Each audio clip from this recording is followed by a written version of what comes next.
Hi guys, welcome. Danny here from the Magic Junk Drawer. So we're live today. God only knows what can happen when we're live, but I wanted to go over a couple of updates with the Mandela effect. So a few months ago, this guy, come over here, Dylan. A few months ago, I did a video with these Ford keys, and I posted the video on Reddit, and somebody told me that the video was kind of shitty and you couldn't really see the pictures of the keys, so I figured I would show the keys live. Now, this is the key to my Ford probe that I had. It was a 95 Ford probe. Now, let me see here if I can. Oh, he told me to put my hand behind the back of it. I still don't think you could see it.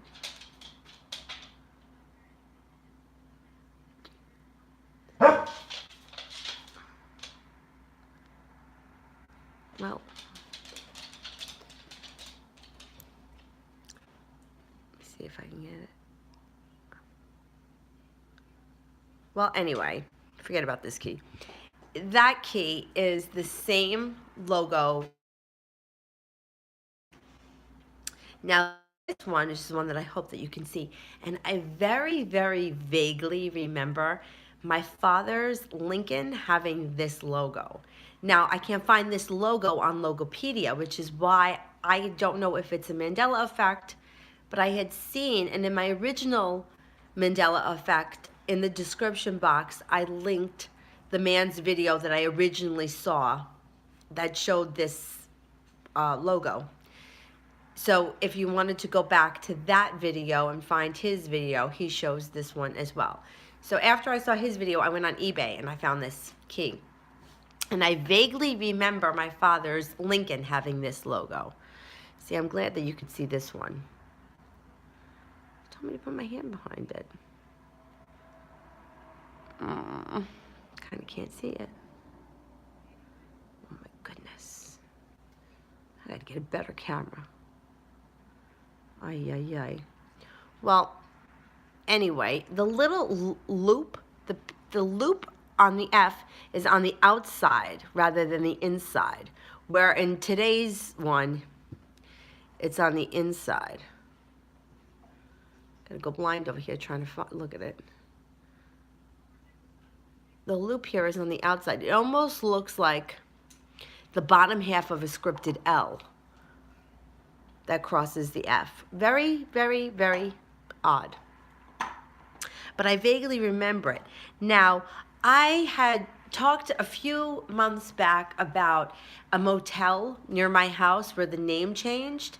And I was telling everyone, I'm like, the name changed, and then I jogged past it and the name changed back. And it was changed to the Good Rest Inn. And the sign was still white and green, if I remember correctly. And everybody that I told, they were like, nah, my father's like, you were dreaming, that didn't happen. And I'm like, but I wasn't dreaming. I mean, I was awake. I was out running. I mean, my feet were hitting the floor. I was not dreaming. So everybody said that I was dreaming or whatever. They told me that I didn't know what I was talking about. Anyhow, my brother sent me a text message the other day saying that it was all over Facebook that this movie, I'm going to screw up this name, Escape from Dannemora, something like that, was filmed nearby, and that it was all over Facebook, and that's why the hotel's name changed. And the same with the restaurant next door. So if you saw that video, and I think I spoke about it twice. I think I spoke about it in another live video I did. So that wasn't the Mandela effect. Movie was shot here. And like I said, movies are shot around here a lot. We're not that far from New York City. So that was not a Mandela effect. Now this, I vaguely remember when I was little, for a few years, I'm Giants fans, I need you to help me out here. I remember that the Giants were changed from New York to the New Jersey Giants. And when I asked my brother about it, and my father, they're football fans, I'm not really, they both said that that was not the case. So I don't know if there was just talk about changing the name, or if it's just that the New Jersey people are salty because the stadium is in New Jersey and it's called New York. I don't know what's gone on, but if anybody else remembers them at all for a couple of years being called the New Jersey Giants, let me know. Comment below. My father will probably tell me that was something else I was dreaming too. Anyhow, so there were a couple of other things I wanted to talk about, but of course now I can't remember. I've had a couple of like synergistic events happen that were kind of interesting, and I don't think that I mentioned them. Well, the one, this is funny. It was Christmas, and I was at my brother's house, and I remember thinking, I went into the bathroom. I've been fighting with this cold now for weeks, and I was drinking a lot of water because I was hoping to flush stuff out. So I got up and went into the bathroom, and while I was in the bathroom, I thought to myself, oh, I should have brought ice cream. I didn't think of it. And it was significant that it was Christmas because the grocery stores were closed. If it wasn't Christmas, I would have ran out and got ice cream. So when I went back to the table, we were playing this game. My sister-in-law had just opened up the freezer, and she was like, oh, we forgot ice cream. I have the ice cream. So we had ice cream. So that's kind of funny that like I just thought about it, and then there all of a sudden the ice cream showed up. Oh, another thing I wanted to talk about was people questioning like the morality of the specific person thing. Like they're like, oh, am I manipulating someone? Is it voodoo? Is it witchcraft? Is it this? Is it that? Well, here's my theory. Years ago, when I first started studying Wicca, they always said that as a Wiccan, you don't force your spells on a specific person or a specific thing. Like if you wanted love, you would put the idea out into the universe for love and for the best partner to come back to you, because the law of three would mean that somebody would do it to you and it would come back to you threefold. Now, with all of this law of attraction stuff and believing that what you believe is exactly what's going to happen, you have to be careful, because if you believe that the law of threefold, or some people believe the law of 10 is going to come back to you, then yeah, it's going to come back to you. If you don't, then it isn't. But it's not that you're putting a spell on someone. A few weeks ago, or maybe a couple months back, I did a video about one of my friends who worked at the time when we were in college, she worked in this craft store. And I had been in the craft store at that moment buying whatever, and I was walking around the craft store laughing about how she used to work here. And as I was leaving, I left the store. I had to go to my voice lesson, which was in the next town over, which is the town she lives in. As I was coming out of the store, she was coming up towards the store, not going into that store, she was going into the pet store that was a couple of doors down. But we banged into each other, and I was laughing. I'm like, oh, I was just thinking about how you used to work here. And we laughed about it. Now, because she's my friend, and because I could pick up the phone at any point and call her, and because there is no pedestal that she is on, nobody thinks anything of that. If I tell that story, people are like, oh, you were on the same wavelength, and you were vibrating at the same vibration, and that's why you came in contact. Well, why isn't it manipulation when I do it with her, but it's manipulation if you do it to somebody who you haven't heard from in 6 months and really wish to hear from? It's the same thing. It's putting it out into the universe. But there is this kind of pedestal. Veronica Isles always says that, pedestal. And I agree with it, because when I was thinking about my friend Amy, I wasn't thinking, oh my God, she's never going to call me. Oh my God, I wonder what she's doing. Oh, she's probably hanging out with somebody else. Oh, she's probably with somebody more important. I was just laughing about what had gone on X amount of years ago. Now, what happens with these specific people that we want to hear from is we put them up on a pedestal, and it doesn't have to be like a romantic person.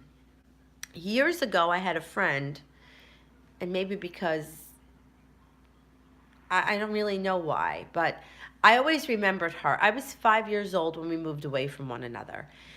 I moved, I stayed in the county and she moved across the river, which when you're 5 years old is like she may as well have moved to the other side of the universe because I wasn't going to ever see her again unless our parents got together and they weren't going to. Like it just wasn't happening. So when she moved away, and she moved a couple of weeks before we did, I remember being really upset. And I was young, I was only 5, but everybody's soul is different. And my soul, when it connects to somebody, even as a friend, it's a strong connection. Like if I'm not your friend, I mean, like, and we're just acquaintances, that's cool. But if I'm your friend, there's usually like a connection there, and it's hard for me to just like let go of it. And I've always been like this. So years later, I wanted to get in touch with her, and it was before Facebook and that kind of stuff. And I used one of those searches to see if I could find where she was. And I sent her an a letter, and I sent her a photo of us at like my third birthday or something. She was sitting at the table. And I just explained what had happened to me over the last X amount of years, that I hadn't seen her and that I would love to hear from her and so on and so forth. And I never heard from her. And that was a long time ago. My point is that she, in my eyes, because I hadn't heard from her in so long, and there was probably a lot of resistance there that, oh, I'm not going to hear from her. We were 5 years old. It's probably not that big of a deal. It put her on a pedestal just like it could put somebody else on that same pedestal. Whereas there was no pedestal for my friend that worked at the craft store because I see her and I talk to her all the time. So when something seems like it's out of reach and we keep putting it further and further away, that's where it's going, further and further away. So for me, if I had had the attitude with, I'm sure she'll love to hear from me. It's got to be fascinating to find out what happened to your long lost nursery school friend. We lived around the corner from each other. And I remember her and her brother coming to my house to play a lot. And I even remember going over to their house and playing in their swimming pool. And I can tell you, this is so funny, that I remember, the little plastic pools when you're a kid? This is how little we were. Those little plastic pools, there were 3 of us in there. So we were little. I remember teaching them curses in Italian. And I got in a lot of trouble because my mom heard me.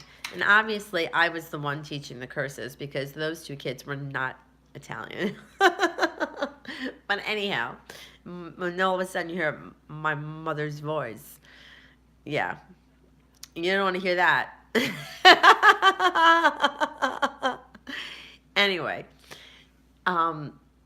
so if you think about it, it's when you put your specific person on that pedestal, or that out of reach, or I just can't reach them. And this is true of everything. Going back even further. I had a doll when I was a little kid, and my mother used to call it a show doll, and she kept it on a high shelf. Ha, what a metaphor for life. And of all the dolls I had that I could play with, I wanted to play with that one. So you know what I used to do? I used to climb up the dresser at night, take the doll down, play with it. How dangerous. And then climb back up there and put it back up there in the morning. So she never knew that I had it.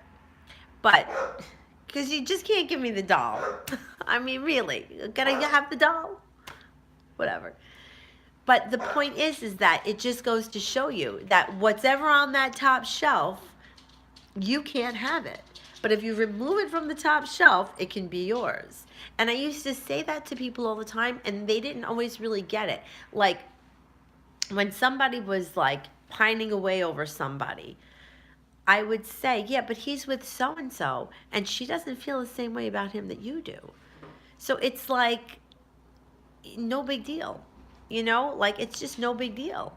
And sometimes people wouldn't understand it, but it's like, think about it. If you take somebody and you put them at rock star status, right? Everybody knows that I'm in love with James Bay. I got him tattooed here.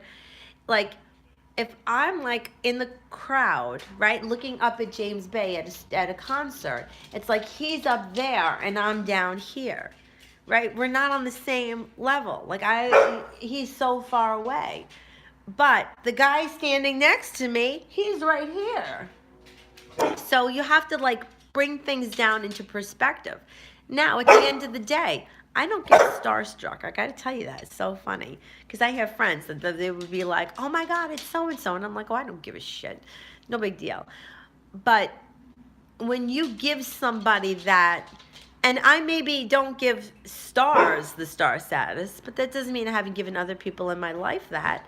I mean, and I mentioned before that like wanting to be friends with a group of girls that were yoga teachers and wanting to be part of the clique and wanting to try to fit in that way. You know, we all want to be included. And sometimes it just pushes people further away because your idea of them is something that's further away. Not because they're any better than you, it's just because that's where you're putting them. Oh, I wish I was part of that group. I want to be included. And then you start to feel like you're here and they're here. I always have to have a dog bone in my hand. Anyway. So I just wanted to mention a couple of things. I feel like there was something else that I wanted to talk about, but I can't remember what it was. Um, oh, okay. This. If you're struggling with the law of attraction, what I have been doing, because everybody is telling me everything I'm reading, 2019 is supposed to be the year for personal change. It's the number 3 year. And planetarily speaking, we're done with all those retrogrades. I mean, all last summer, we had all these planets retrograde. It was very hard to move forward. We're past that. We're moving forward now. So now is the time really to set your intentions for what you want to bring into your life, because now it's the time that it can happen. So with all of this being said, if you feel like something is unobtainable, I've just been saying to myself, I get whatever I want in 2019. That's it. I'm not even getting specific. So when specific things come into my head and I'm like, oh, that's not going to happen, or this isn't going to happen, or that's not going to happen, just quickly cut it off with, I get whatever I want in 2019. I get whatever I want in 2019. I get whatever I want in 2019. That's it. Because you want to stay positive and focused now more than ever. Was there something else that I wanted to talk about? Oh, difficult people and resistance. Okay.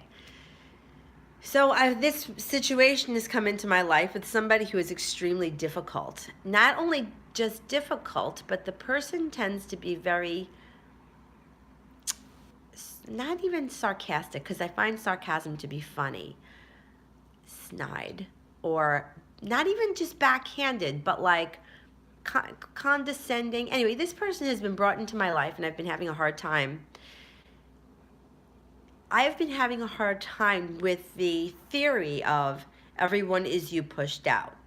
So if everyone is you pushed out, she is snide and rude and mean and disrespectful to me, because that's what I think that she's going to do. That's her, me pushed out.